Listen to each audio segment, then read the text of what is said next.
上個禮拜有粉絲朋友喺留言區咧就問到女仔應該點樣教嗱，今日就分享俾大家教育女仔嘅4條重中之重，記得收藏好同埋轉發俾屋企人嚇。教育女仔嘅4條重中之重，第一，一定要同個女講錢，即係金錢教育。如果唔做好金錢教育嘅話，喺佢大個嗰陣，好易會變成戀愛腦。因為細個嗰陣啲糖果攞得少，到佢大咗嗰陣，人哋俾多2粒糖俾佢，佢就會掠反應，乜都制㗎啦。第二，性教育一定要做。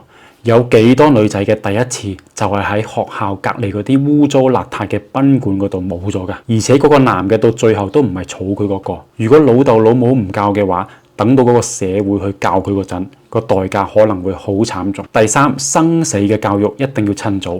屋企如果有人病咗或者走咗，要鼓勵女仔去照顧屋企人，帶佢去參加老人家嘅告別儀式。生死係個個都要面對嘅課題，越早認識對女仔嘅成長就會越好。第四，最緊要嘅係俾夠滿嘅愛俾個女，尤其係老豆。細個嗰陣父愛唔夠，老豆冇俾過佢嗰種男人力量嘅愛，咁第二日有個男嘅俾少少愛俾佢，佢就會當人哋係全世界㗎啦。